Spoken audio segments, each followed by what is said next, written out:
देशद्रोही से ज्यादा देशभक्ति तो तब आघात होती है जब एक युवा अपने बूढ़े माँ बाप को वृद्धाश्रम के चौखट पर छोड़ा। मुसीबत में फंसे लोगों की मदद करने से ज्यादा हम उनका वीडियो बनाकर अपने लाइक्स बढ़ाने में लगे होते हैं। वो युवा जिनके कंधों पर जिम्मेदारी थी अपने देश के लिए उपलब्धियां लाने की, वही युवा 4x4 इंच की छोटी सी स्क्रीन पर अपने कोमल उंगलियों के घर्षण मात्र से अपने भावनाओं की इमोजी भेज रहा है।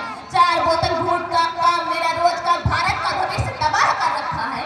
हम ना एक ऐसे समाज में जी रहे हैं जहाँ महिला सुरक्षा के मामले में हम चौथे नंबर पर आते हैं।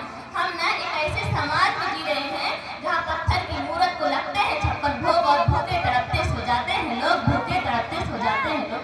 मजदूर को मजदूर समझिए, मजबूर नहीं। गरीब को काम दीजिए, दान नहीं।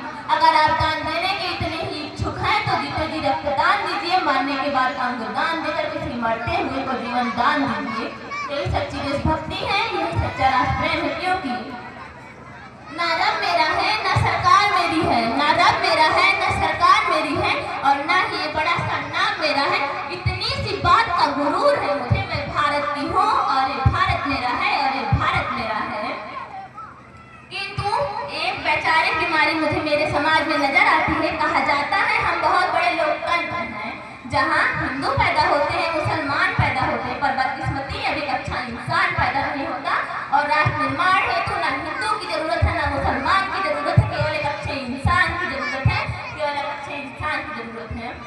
जरा सोच कर देखिए, ये पेड़ पौधे और शाखाएं भी परेशान हो जाएं अगर परिंदे भी हिंदू और मुसलमान हो जाएं।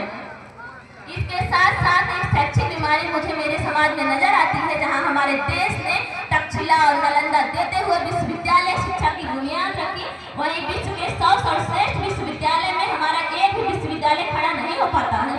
जहां एक NIT, IIT, IIM जैसे